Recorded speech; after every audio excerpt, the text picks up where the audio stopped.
am doing a cosmic dance. Don't know why. Maybe because I'm wearing my cosmic scarf and my cosmic leggings. How is everybody? Welcome to the new week. It's Yasmin Boland here, ready for another chit chat.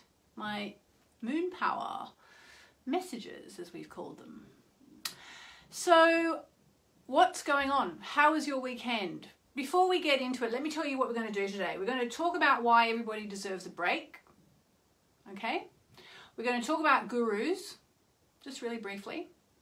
And I'm going to do a card. Okay, so start thinking about a question you have.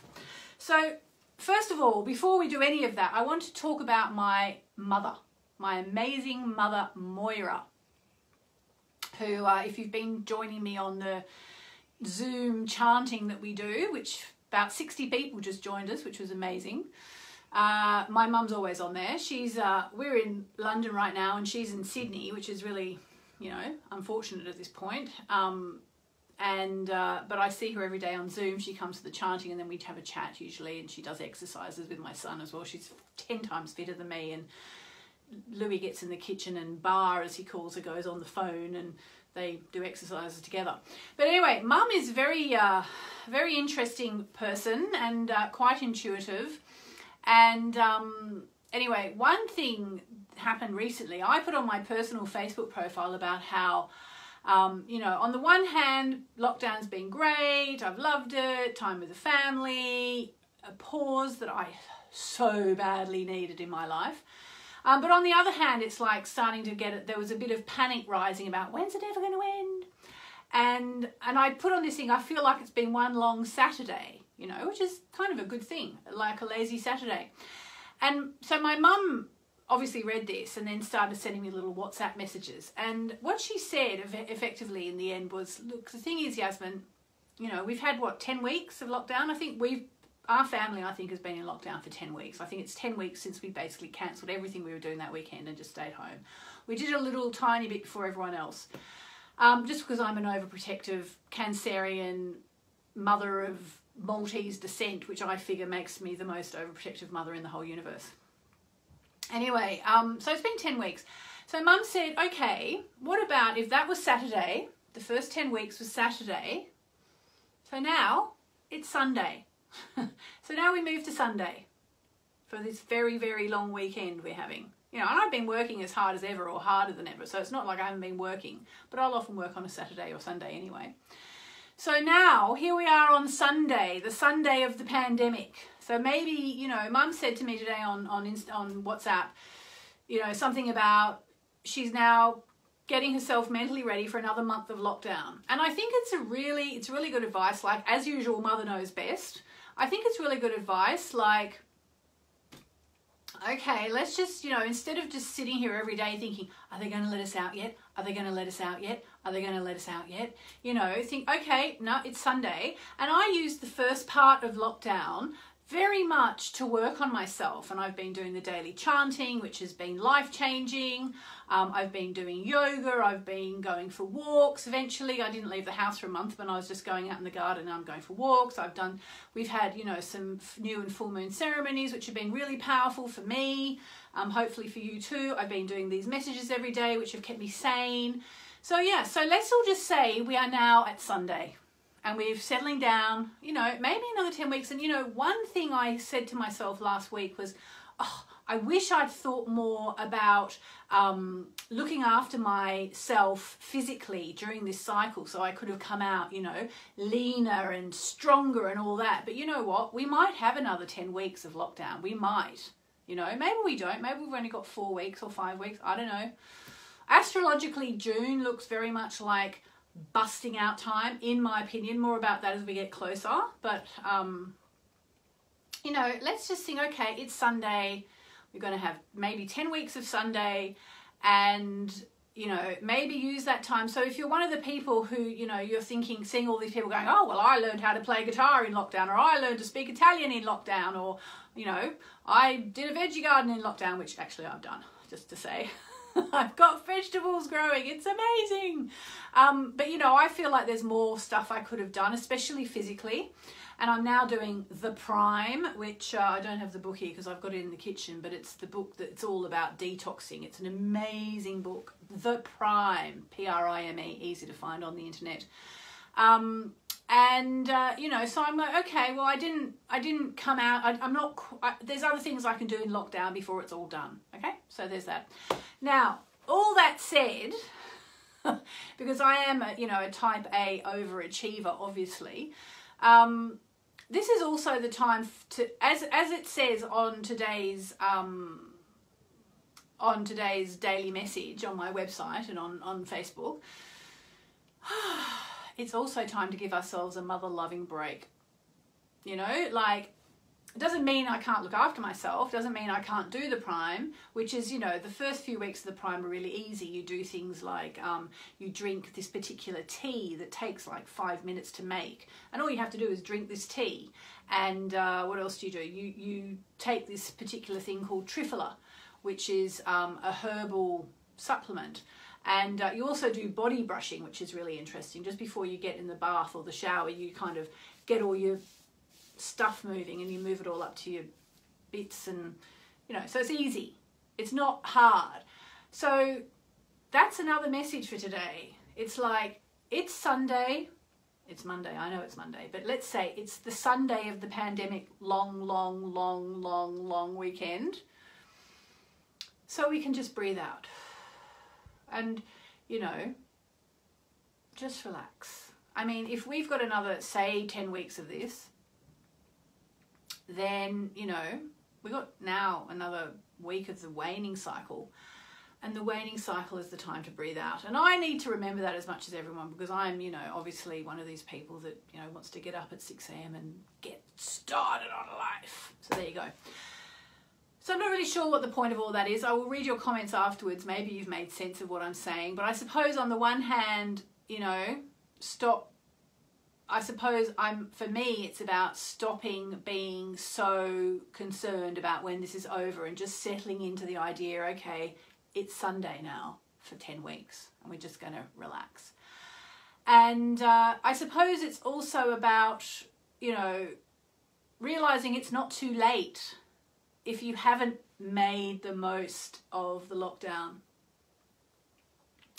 And it's also the message about anyone who's been, you know, going too hard in lockdown. Well, remember, now's the time to go easy. And again, it doesn't mean stop doing anything, you know, like if you want to do exercise, if you want to come out of this, if you want to come out of the pandemic with abs, you know, like if that's been your project to get abs, chance would be a fine thing, frankly, but if that's your project, you know, it doesn't mean you stop. It just means you go easy on yourself and you congratulate yourself for how far you've come.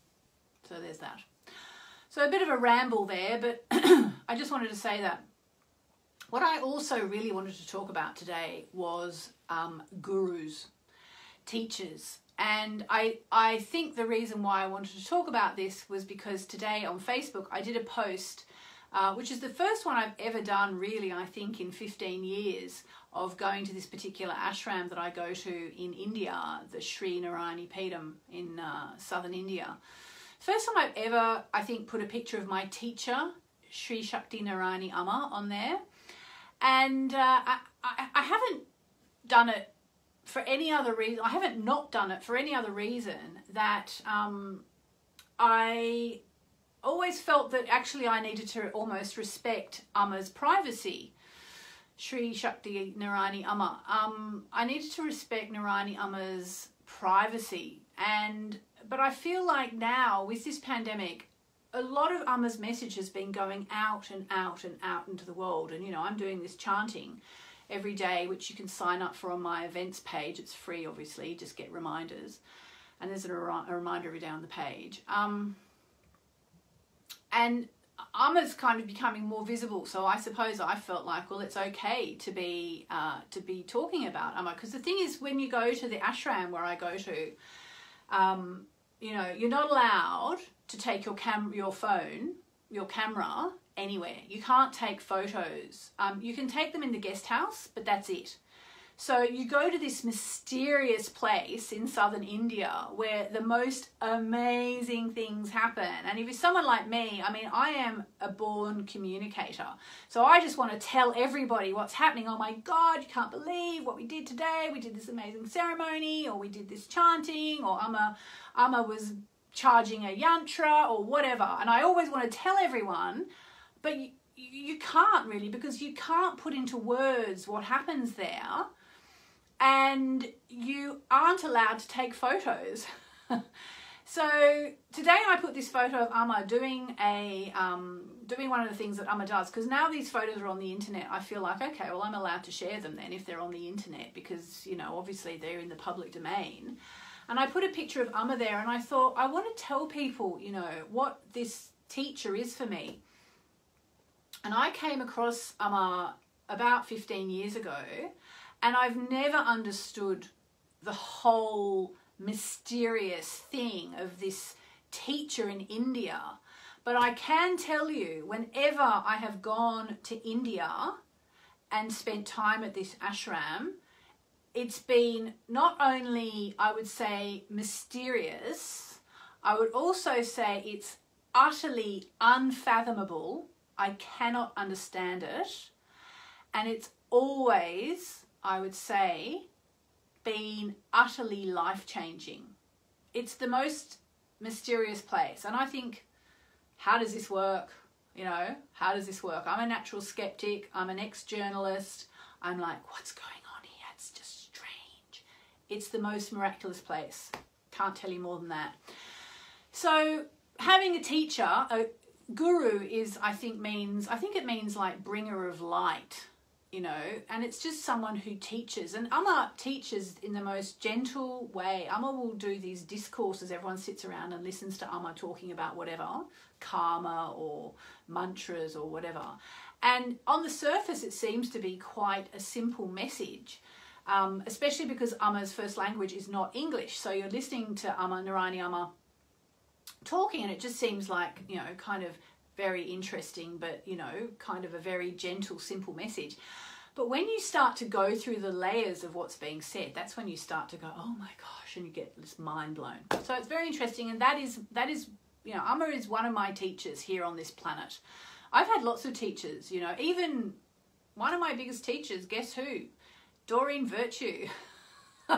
She was such a massive teacher for me as well, like Amma. You know, and the whole fact of her conversion to Christianity and her rejection of everything that she'd been working on, that I'd admired her for so much, you know, that was such a big lesson for me, and that was such a big teaching. And, you know, she and I always said that, like, before she converted to Christianity, obviously, but she and I always agreed that we had been together in Atlantis, you know, and that she had been my teacher, but also in other lifetimes, I always thought maybe I was her teacher too. You know, like, I didn't feel like it was just I never had the courage to tell her that, by the way. I can't even believe I've just admitted it here, but I've always thought, you know, as we went through life, the lifetimes together, we may have swapped roles. But she was definitely a teacher for me this lifetime. I wasn't her teacher this lifetime, that's for sure. I don't think. But she was a teacher for me. Jonathan Kainer, another really important teacher. So, you know, as we go through life, we have teachers. So maybe it's a good time for you to think, who are my teachers, you know? And if I don't have a teacher, do I want a teacher? Because they say that when you're ready, that's when the teacher comes. You know, when the student is ready, the master appears. So, you know, another goal for lockdown. Do you want a teacher? You know, are you ready? Ask the universe, please send me a teacher for whatever I need to learn. It's a really good thing to do. Right, so it's a bit rambling today. I'm sorry about that. Who wants a card? Who's got a question and wants a card? Let me see if I can see some of your messages. Lots of Lantian themes coming up with the pandemic. Oh, interesting. I didn't know that, Catherine. Lorena's ready for her mentor. Lulu, I'm your teacher. Well, that's my honour if I'm your teacher.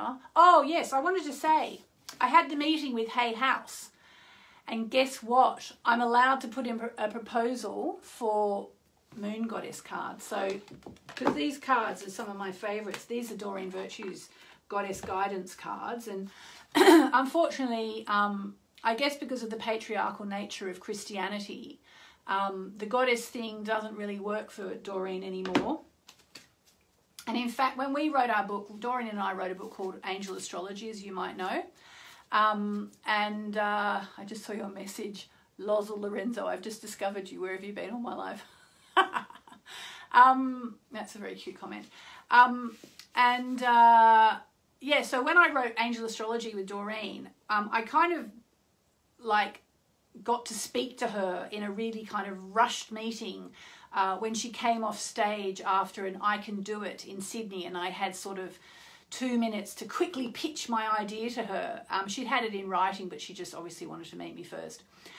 And so when we went in and I was like, okay, and I had like 2 minutes to tell her. I was like, oh, hi, Doreen. Okay, I'm Yasmin. Nice to meet you.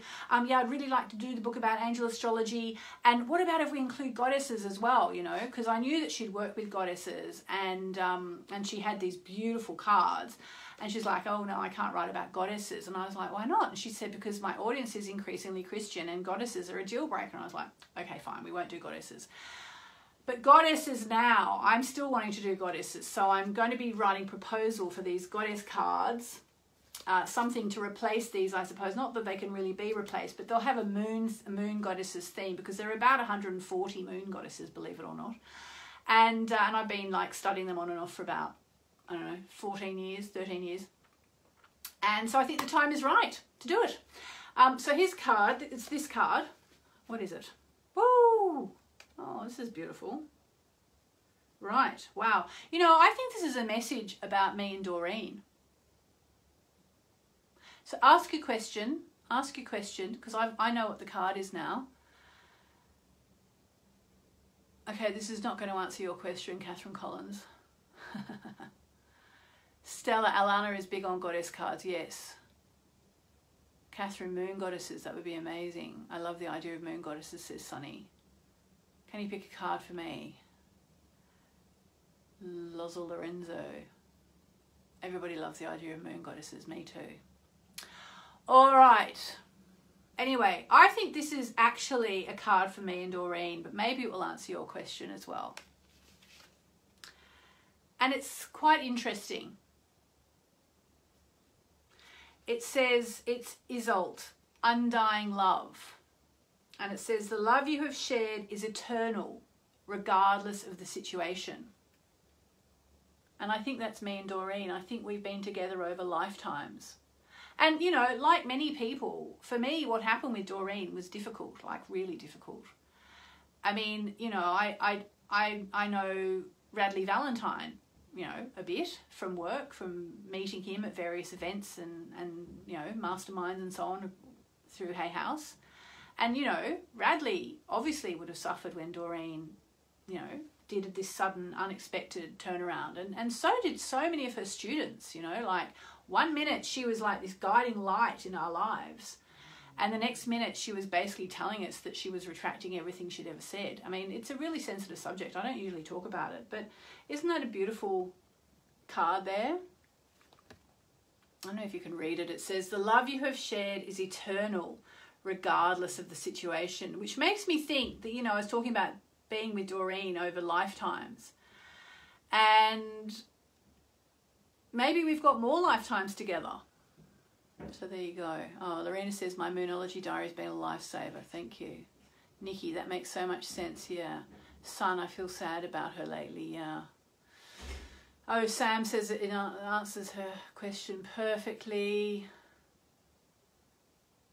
Haley, that card has a lot of meaning for me. Cool. So that's our card for the day.